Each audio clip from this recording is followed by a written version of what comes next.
বিশ্বাসঘাতক যে বিশ্বাসঘাতকতা করে, মানুষের বিশ্বাস নিয়ে খেলে, তার শাস্তি ইসলাম কি দিয়েছে, তার দুনিয়া এবং পরকালে কি শাস্তি সে ফেস করবে, এটা জানার দরকার যুবক ভাইয়ের আছে না নাই?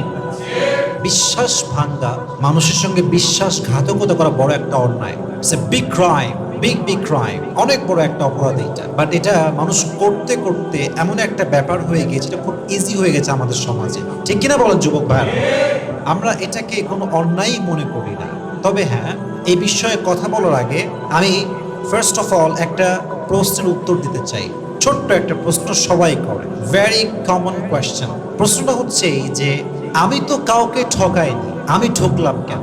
আমি তো কারো বিশ্বাস ভাঙি নাই, আমার মানুষ বিশ্বাস কেন ভাঙলো? আমি তো কারোর সঙ্গে প্রতারণা করি না, তাহলে মানুষ আমাকে কেন প্রতারণা করলো? প্রশ্ন আছে না নাই? মাথায় রাখবেন, এটা ছোট্ট একটা উত্তর দিচ্ছি, অলওয়েজ এটাকে মাথায় রাখবেন। যদি আপনি কাউকে না ঠকিয়ে নিজে ঠকে যান, যদি আপনি আপনার পুরো এন্টায়ার লাইফে কাউকে কষ্ট দেন নাই, কারো আঘাত করেন নাই, কারোর সঙ্গে আপনি প্রতারণার ফাঁদ কখনো পাতেন নাই, তবুও আপনি বারবার বিশ্বাসঘাতকতার শিকার হয়েছেন, বারবার মানুষ আপনার সঙ্গে বেইমানি করেছে, মাথায় রাখবেন এটা হচ্ছে আল্লাহ তাআলার পক্ষ থেকে একটা পরীক্ষা, একটা exam. He wants to see that how you face this exam, how you pass your exam. আল্লাহ দেখতে চায় যে আমার বান্দা আমার তো পরীক্ষায় পাস করে কি করে না। তাহলে যে ব্যক্তি কাউকে ধোঁকা না দিয়েও ধোঁকাবাজির শিকার হয়, যে ব্যক্তি কারোর সঙ্গে বেইমানি না করেও নিজে বেইমানির শিকার হয়, তাহলে বুঝতে হবে তাকে পরীক্ষা নিচ্ছে একজন। আওয়াজ দিয়ে বলেন তো তিনি কে? অতএব ডোন্ট কমপ্লেইন, অভিযোগ করবেন না যে আমার সঙ্গে কেন সব ধোঁকাবাজি প্রতারণা, আমার সঙ্গে কেন। মাথায় রাখবেন, আল্লাহ যাকে ভালোবাসে বেশি, আল্লাহ তাকে পরীক্ষাও করে বেশি। সুবহানাল্লাহ পড়ুন সবাই। আর একটা ছোট্ট একটা পার্ট এই কথারই, সেটা হচ্ছে যদি কারোর সাথে বিশ্বাসঘাতকতা হয়, বিশ্বাসঘাতকতা করার পরে আমি কাউকে ঠকিয়েছি বিধায় আমি ঠকেছি, আমি কারোর সঙ্গে প্রতারণা করেছি বিধায় আজকে প্রতারিত হয়েছে, এর মানে হচ্ছে এটা হচ্ছে আল্লাহ তাআলা পাপের শাস্তি দিচ্ছে, এটা আপনার জুলুমের বিচার হচ্ছে। অতএব দুই অবস্থাতেই আমরা ভরসা করব এক সত্তাকে। আওয়াজ দিয়ে বলেন তো তিনি কে? তবে সত্য কথা হচ্ছে যে প্রতারক যে হয়, চাই সে ছেলে হোক কিংবা মেয়ে হোক, তারা জীবনে কখনো তাদের পারিবারিক জীবনে সুখী হতে পারে না। কথা ঠিক কিনা বলেন যুবক ভাইয়েরা? মনে করেন ফর এক্সাম্পল, আমি সবাইকে বলছি কখনো একতরফা দোষ দিয়ে কথা বলা যাবে না। কখনো বলা যাবে না যে শুধু মেয়েরাই প্রতারক, বলা যাবে না। কখনো বলা যাবে না ছেলেরাই খুব বেশি প্রতারক, বলা যাবে না। তবে হ্যাঁ, আমি সবাইকে উইথ হাম্বল, বিনয়ের সাথে বলছি, উইথ ডিউ রেসপেক্ট বলছি, সম্মানের সাথে, আপনারা মেয়েদের সহজ সরল চেহারা দেখে বিশ্বাস করতে যাবেন না। সেই লেভেলের একটা বাস খেতে পারে, এটা হতে পারে কি পারে না যুবক ভাইয়েরা? উইথ ডিউ রেসপেক্ট বলছি, এটা মেয়েরাও স্বীকার করতে বাধ্য। কারণ মেয়েকে দেখে বোঝা বড় দায় যে সেই মেয়েটা আসলেই এক পুরুষকে ভালোবাসে, ঠিক কিনা বলেন? देख कर लगता है यार ये तो अभी के अभी जन्नत से भाग के आई है दुनिया में, जन्नत का हूर है, लेकिन दिल में क्या है ये हमें पता नहीं है मेरे दोस्त। এই জন্য আমি বারবার বলি, যদি আপনি বিশ্বাসঘাতকতার শিকার না হতে চান, যদি আপনি নিজেকে ঠিক রাখতে চান, সহজে কাউকে ট্রাস্ট করবেন না, স্পেশালি কোনো মেয়েকে। আমি সব মেয়ের কথা বলছি না, বিশেষ কিছু মেয়েরা আছে যারা একই টাইমে দুই পুরুষ মেইনটেইন করতে পারে, যারা একই টাইমে দুই পুরুষে আসক্ত হতে পারে, যারা সম্পত্তি স্ট্যাটাস দেখলে লোভের ঠেলায় উল্টে পড়ে, এদেরকে আপনি চুল পরিমাণ বিশ্বাস করতে পারবেন না, ঠিক কিনা বলেন? আসুন আমি বলি আপনাদেরকে শাস্তিগুলো আসলে কি, শাস্তি আসলে কি হয়। যে প্রতারক, যে বিশ্বাসঘাতক, তার প্রথম শাস্তি হচ্ছে সে যদি মানুষের কাতারে পড়ে, সে যদি একজন মানুষ হয়, প্রকৃতপক্ষের মানুষ, তার ভেতরে যে সামান্য মনুষ্যত্ব বোধ থাকে, সে তার জীবনে শুধুমাত্র এই বিশ্বাসঘাতকতার যন্ত্রণায় সে কখনো সুখ খুঁজে পাবে না, ঠিক কিনা বলেন যুবক ভাই? আমি যদি কারো হক মেরে খাই, যদি আমার মাঝে ন্যূনতম হলেও ঈমান থাকে, আমার ভেতরে গিল্টি ফিলিংস কাজ করবে কি করবে না? প্রতারক কখনো তার মনের শান্তি খুঁজে পায় না যুবক ভাইয়ারা, কখনো পায় না। আপনি দেখেন, যেই মেয়েটা, যেই ছেলেটা একটা মেয়ের জীবন নিয়ে খেলেছে, বিয়ের পরেও খেলেছে, বিয়ের আগেও খেলেছে, আপনি বলেন তো এই প্রতারক ছেলে যেখানেই যাক, ও কি ওর মনের সুখটা কোথাও খুঁজে পাবে? আচ্ছা, যেই মেয়েটা স্বামীর মন ভেঙে দিল পরপুরুষকে দিয়ে, এমন এমন কাজ করে স্বামীর পুরো বিশ্বাস, ভালোবাসা, মায়া, আসক্তি সব দূর করে ফেলো বিশ্বাসঘাতকতার মাধ্যমে, ও কি ওর পুরো পারিবারিক জীবনে, সাংসারিক জীবনে কখনো আর সুখের দেখা পাবে যুবক ভাইয়েরা? মাথায় রাখবেন, অনেক মেয়ে নষ্ট হওয়ার পেছনে স্বামী দায়ী, এবং অনেক স্বামী নষ্ট হওয়ার পেছনে তার স্ত্রী দায়ী। ঠিক কিনা বলেন? অনেক স্বামী চায়, অনেক স্বামী দুনিয়াতে, অনেক হাজবেন্ড আছে, তারা চায় যে আমি আজীবন এক নারীতে আসক্ত থাকবো, আমি একজনকে নিয়ে আজীবন থাকবো, আমি একজনকে আজীবন ভালোবাসবো। বাট যখন তার সামনে তার স্ত্রীর চরিত্র প্রকাশ হয়, তার ব্যক্তিত্ব প্রকাশ হয়, তার অন্যায় প্রকাশ হয়, তার বিশ্বাসঘাতকতার ন্যূনজন প্রকাশ হয়, তখন একজন সব যুবকও চরিত্রহীন হয়ে যায়। ঠিক কিনা বলেন? তার চরিত্র নষ্ট হয়ে যায় শুধুমাত্র মেয়েটার জন্য। অতএব মাঝে মাঝে বিশ্বাসঘাতক ব্যক্তির জন্য অন্য ব্যক্তির জীবনটা নষ্ট হয়ে যায়। তো তার মাঝে নিম্নতম যদি কোনো রকম ন্যূনতম ঈমান থাকে, মনুষ্যত্ববোধ থাকে, সে তার জীবনে কখনো সুখ খুঁজে পায়। আল্লাহ আমাদের সবাইকে বোঝার তৌফিক দান করুন। সকলে মন খুলে পড়া আমিন। 2 নাম্বার, বিশ্বাসঘাতক যে হয় তার সেকেন্ড পানিশমেন্ট, আমি কিন্তু দুনিয়া নিয়ে বলছি, এখন আখিরাতে আমি যাই নাই, এগুলো দুনিয়ার শাস্তি। 1 নাম্বার, মনের সুখ কেড়ে নেয় একজন, তিনি কে? 2 নাম্বার শাস্তি বড্ড মারাত্মক। দেখেন, যে বিশ্বাসঘাতক হয়, যার সঙ্গে সে বিশ্বাসঘাতকতা করেছে, সে আর কখনো ওই ব্যক্তির চোখের দিকে চোখ রেখে কথা বলতে পারে না, মাথা উঁচু করে দাঁড়াতে পারে না, সে তার অধিকারটা আর প্রকাশ করতে পারে না, কারণ সে জানে যে সে প্রতারণা করেছে। আর প্রতারক কখনো তার মাথা উঁচু করে সম্মানের সঙ্গে বাঁচতে পারে না। ঠিক কিনা বলে? বড় একটা শাস্তি। আমি যদি কোনো মানুষকে অনেক বেশি ভালোবাসি, মন থেকে ভালোবাসি, তাকে ছাড়া আমার জীবনটা লাইক অন্ধ, আমি দেখতেই পারবো না, তাকে ছাড়া আমার জীবনটা একদম অচল। আমি যদি তার সঙ্গে বিশ্বাসঘাতকতা করি, বিশ্বাস নিয়ে খেলি, আর যদি সে এটা জানতে পারে, জেনে যায়, প্রমাণ হয়ে যায়, আমি কি তার সামনে আগে যেমন করে বুক ফুলিয়ে গৌরবের সাথে কথা বলতে পারতাম, তারপরে কি আর পারবো যুবক ভাইয়েরা? আমার জীবন অচল হয়ে যাবে, আমি আর বুক ফুলিয়ে গৌরবের সঙ্গে আর বাঁচতে পারবো না। তবে হ্যাঁ, ছোট্ট একটা ব্যাখ্যা দিচ্ছি, কারণ এটা ইউটিউবে যাবে, মানুষ ফুল লেকচারটা শুনবে, স্পিচটা শুনবে। ছোট্ট একটা ব্যাখ্যা দিচ্ছি, মনোযোগ দিয়ে শুনবে। তাকবীর দেন, লিল্লাহি তাকবীর। প্রতারকরা, বিশ্বাসঘাতকরা মাঝে মাঝে একটা কথা প্রায় বলে, আচ্ছা চলো নতুন করে আবার শুরু করি, করেছি তো কি হয়েছে, আমাকে তুমি মাফ করে দাও, দেখো আমি তোমাকে খাওয়াচ্ছি, পড়াচ্ছি, তোমার জন্য কাপড় ধুচ্ছি, যত্ন করছি, still I am trying my best, I really love you, তুমি আমাকে কেন আগের মতো ভালোবাসতে পারবা না? That's a question. এটা যদিও সেন্সিটিভ, কিন্তু আপনি বুঝলে এটা আপাতত সহজ হবে। এটা একটা এক্সাম্পল আছে, উত্তরও আছে। ফর এন এক্সাম্পল, যদি আমি আমার সবচেয়ে কাছের বন্ধুকে, কাছের মানুষকে, আমার আত্মার মানুষকে নিজে পানির ভিতরে বিষ মাখায় খাওয়াই দিই, সে বিষটা দেখলো আমি মিশিয়েছি, আমি সেই বিশ্বাসঘাতক, বিষ মিশিয়েছি আমি, আমার বন্ধু উল্টে পড়ছে, আমি তার মুখ দিয়ে ফেনা বের হচ্ছে, আমার ভালোবাসার মানুষের মুখ থেকে বিষের যন্ত্রণায় ফেনা বের হচ্ছে, আমি সেই সময় পানিতে বলছি, বন্ধু মাফ করে দে, দেখ আমি তোকে সত্যি ভালোবাসি, এই দেখ পানি দিচ্ছি, এই দেখ তোকে ভালোবাসি। আচ্ছা বলেন তো, বিষ দেওয়ার পরে এই বন্ধু বা এই বউ বা এই স্বামী আজীবন কি সেই মানুষটাকে আর ভালোবাসতে পারবে? বলেন, পারবে? অসম্ভব। আপনি খাওয়াইছেন বিষ, আর পানি দিয়ে কি আপনি শোধ করতে পারবেন?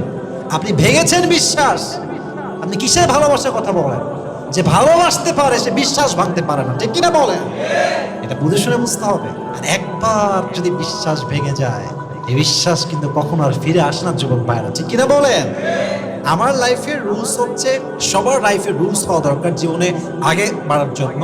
একবার যদি আমার বিশ্বাস কেউ ভেঙে দেয়, শেষ করে দেয়, তারপরে তাকে আমি দেখবো, শুনবো, তার কথাও শুনবো, বাট আমি বিশ্বাস করবো না। কারণ যে একবার ভাঙতে পারে সে কোটিবার ভাঙতে পারে। ঠিক কিনা বলেন? বিশ্বাস ভাঙা মানুষের স্বভাবের মতো হয়ে গিয়েছে আজকাল। আল্লাহ আমাদেরকে হেফাজত করুন। সকলেই আমরা মন খুলে পড়ছি আমিন। এবার আসুন আপনাদেরকে আরো বুঝাই আখিরাতের শাস্তি কি হবে। জানার দরকার যুবক ভাইয়েরা, আছে না নাই? আখিরাতের প্রথম শাস্তি এবং সবচেয়ে বড় শাস্তি, এটার উপরে আর কোনো শাস্তি হয় না। আমি আগেও বলতাম, এটা আজও বলছি, যদি মানুষ মানুষের বিশ্বাস ভাঙে, কষ্ট দেয়, হক নষ্ট করে, এটা এমন একটা অন্যায়, আল্লাহ সব মাফ করলো। যদি মানুষের মনে কেউ কষ্ট দেয় অন্যায় ভাবে, আল্লাহ সব গুনাহ মাফ করলো, এই গুনাহ মাফ করে না। ঠিক কিনা বলেন? This is called haqqul ibad. There are two kind of haqq. Number one, haqqullah, which is related with Allah subhanahu wa ta'ala, যেটা আল্লাহর সঙ্গে সম্পৃক্ত, এটা হচ্ছে হকুল্লাহ, আল্লাহর হক। And number 2 is হকুল ইবাদ, which is connected with servant, যেটা বান্দার সঙ্গে সম্পৃক্ত। এটা বান্দা মাফ না করলে আল্লাহ কখনো মাফ করে। আপনি বান্দার হক নষ্ট করে দিয়েছেন। যতই কাঁদেন, যত যাই করেন, যার বিশ্বাস আপনি ভেঙেছেন, সে আপনারে মাফ না করলে কখনো আপনার গুনাহ মাফ হবে। অতএব আজ থেকে আমরা নিয়ত করছি, কখনো আমাদের পুরো জীবনে আমরা কারো বিশ্বাস নিয়ে আর কখনো খেলবো না। রাজি আছেন তো ইনশাআল্লাহ? আরেকটি লাস্ট শাস্তি, এটা বলে আমি শেষ করতে চাই, আমার কথা ইতি টানতে চাই। সেটি হচ্ছে, কেউ কারো বিশ্বাস ভাঙলে তার জীবনটা এক অজানা বদদোয়ার মাধ্যমে ধ্বংস হয়ে যাবে। বদদোয়া, আমি বারবার বলি, বদদোয়ার জন্য হাত তোলাটা জরুরি নয়। কারো চোখের পানি, কারো কষ্ট, কারো বুক ব্যথা যন্ত্রণা, কারো মনের কষ্ট, কারো চোখের পানি, এই পানিটাই আপনার জন্য বদদোয়ার কারণ হতে পারে। যুবক ভাইরা, ঠিক কিনা বলেন? হাদিসে আসছে, ইত্তাকি দাওয়াতাল মাজলুম ফাইন্নাহু লাইসা বাইনাহা ওয়া বাইনাল্লাহি হিজাব। তোমরা মাজলুমের বদদোয়াকে ভয় করো, কারণ আল্লাহ তাআলার হাবিব বলেছেন, মাজলুম এবং রবের যেই দোয়ার ফরিদের যেই জায়গাটা আছে, বিশাল বড়, আল্লাহর কাছে যাবে, এর মাঝে কোনো দেওয়াল নাই, কোনো হিজাব নাই। অতএব কারো ভেতরে চাপা যন্ত্রণা, কষ্ট, এই জুলুমটাই আপনার জন্য বদদোয়ার কারণ হতে পারে। ঠিক কিনা বলে? আর জীবন নষ্ট হওয়ার জন্য 1000 বদদোয়া লাগে না। মাঝে মাঝে একটা মানুষের চাপা কান্নার বদদোয়া আপনার জীবনটাকে ধূলিসাৎ করতে পারে। ঠিক কিনা বলেন? অতএব যুবক ভাইরা, মাথায় রাখবেন, জীবনে যাই করি আমরা তাই করি, কারণ বিশ্বাস নিয়ে আমরা খেলবো না। রাজি আছেন তো ইনশাআল্লাহ? তবে হ্যাঁ, একটা কথা উল্লেখ না করে শেষ করা যাবে না, সেটা হচ্ছে, যদি আপনি প্রতারিত হয়েই যান, যদি আপনি বিশ্বাসের আঘাত পেয়েই যান, আত্মহত্যা করতে যাবেন। Never ever do it, please. This is my request for all the young people, for all the people, সবার জন্য আমার আপনার অনুরোধ।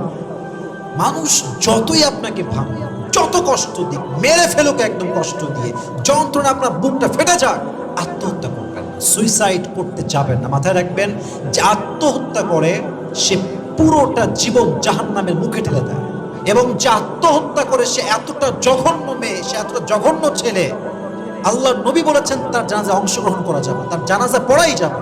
তার জানাজা হবে একদম ছোট্ট জানাজা, এলাকার একদম নিম্নমানের একজন মুয়াজ্জিন বা একদম বেশি শিক্ষিত যে নয়, নিম্নমানের একজন ব্যক্তি তার জানাজা পড়াবে। এলাকার কয়েকজন গণ্যমান্য যারা নয়, তারা যাবে, কোনো মতে জানাজা পড়ে দাফন করে দেবে। তার লাশের দাম 2 পয়সাও নাই। তাহলে বোঝেন যে আত্মহত্যাকারী ব্যক্তি কতটা নিকৃষ্ট হলে আল্লাহর হাবিব তার জানাজায় উপস্থিত হতে নিষেধ করেছে।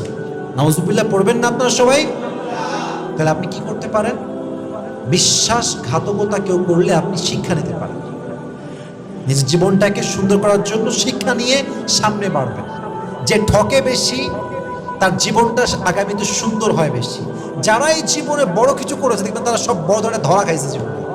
ধরা যত বেশি খাইছে, তার জীবনে উন্নয়ন দিয়েছে। একজন আওয়াজ দিয়ে বলেন তো, তিনি কে? অতএব আত্মহত্যা করা যাবে।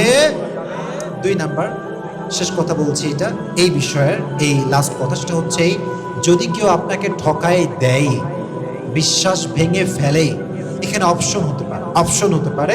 এটা সবাই প্রচার করবেন, এটা সবার জীবনে অনেক বড় একটা ভূমিকা পালন করবে জীবন চেঞ্জের জন্য। বলেন সবাই ইনশাআল্লাহ।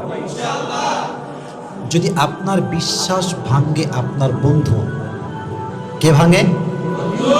বন্ধু। মাথায় রাখবেন, দুনিয়াতে কিন্তু বন্ধু একটা গেলে আর একটা বন্ধু পাওয়া যায় না? যায়। একজন ভাঙছে মানে সবাই বিশ্বাসঘাতক? It's exactly not like that. পৃথিবীতে এখনো বিশ্বস্ত মানুষ বেঁচে আছে কি? আজ নাই? আছে। আচ্ছা, 1 নাম্বার অপশন। 2 নাম্বার হচ্ছে, আপনার সঙ্গে বিশ্বাস ভাঙতে পারে আপনার স্বামী। মেয়েদের কাছে বলছি, বিয়ে করেছেন, দেখছেন যে আপনার স্বামী ওপেনলি মেয়েদের সঙ্গে প্রেম করতেছে, বাইরে ঘুরতেছে, তার রিলেশনশিপ আছে, আপনি জানেন, প্রমাণও আপনার কাছে আছে। বিশ্বাসঘাতকতার শিকার আপনি হয়েছেন, কি করবেন? মনে রাখবেন, দুনিয়াতে ছেলে মাত্র একটাই নাই, আরো ছেলে আছে। হ্যাঁ, you have to try your best. যতক্ষণ পর্যন্ত পারা যায় চেষ্টা করবেন, বাট কখনো নিজের পুরো জীবনটাকে এমন ভাবে কাউকে দেওয়া যাবে না যে সে পুরো জীবনটা নিয়ে খেলবে আমার, ঠিক কিনা বলেন? অতএব ভিন্ন অপশন নিয়ে আপনি চিন্তা করতে পারেন প্রিয় বোন আমার। লাস্ট অ্যান্ড ফাইনাল, আপনার সঙ্গে বিশ্বাস ভাঙতে পারে আপনার বোন, এরকম ভাঙতে পারে কি পারে না? বিয়ে হয়ে গিয়েছে, বাচ্চা হয়ে গিয়েছে, আরে ভাই এখন তো 3 বাচ্চা হওয়ার পরও মেয়েরা প্রেম করে বেড়ায়, কথা ঠিক কিনা বলেন আপনারা? এটা একদম হাসির বিষয় না, একদম সত্য। 3 বাচ্চার মা ফেসবুকে নাম দেয় অ্যাঞ্জেল, প্রিয়া অ্যাঞ্জেল সাদিয়া, এরকম আছে না নাই? বাস নাম টাম দিয়ে একদম যুবতী সেজে প্রেম করে। তো যদি আপনি দেখেন যে আপনার বউ প্রতারক, বিশ্বাসঘাতক, আপনার বিশ্বাস কিনে সে খেলেছে রীতিমতো একদম, আপনি দেখতে পাচ্ছেন, আপনার যে ভিডিও আছে, অডিও আছে, ছবি আছে, সব আছে, ভেঙে পড়বেন না, সেকেন্ড পার্ট নিয়ে ভাবেন। অর্থাৎ পার্টটা হচ্ছে দুনিয়াতে মেয়ে একটা না, আরো মেয়ে আছে না নাই? আল্লাহ হয়তো আপনাকে টেস্ট করছেন, আপনি কি করবেন? পরীক্ষা নিচ্ছে আল্লাহ আপনাকে, আপনি ট্রাই করেন অ্যাডজাস্ট করার জন্য। বাট যদি বুঝে ফেলেন যে এখানে আর বিশ্বাস আমার নাই, জীবনটাকে নষ্ট না করে আবার নতুন করে জীবন শুরু করতে হবে, রাজি আছেন তো ইনশাআল্লাহ? আল্লাহ আমাদের সবাইকে এই বিশ্বাসঘাতকতা থেকে হেফাজত করুন। সকলেই আমরা মন খুলে পড়ছি আমিন। আল্লাহ সবাইকে সবার ভরসা রেখে চলার তৌফিক দান করুন। সকলে আমরা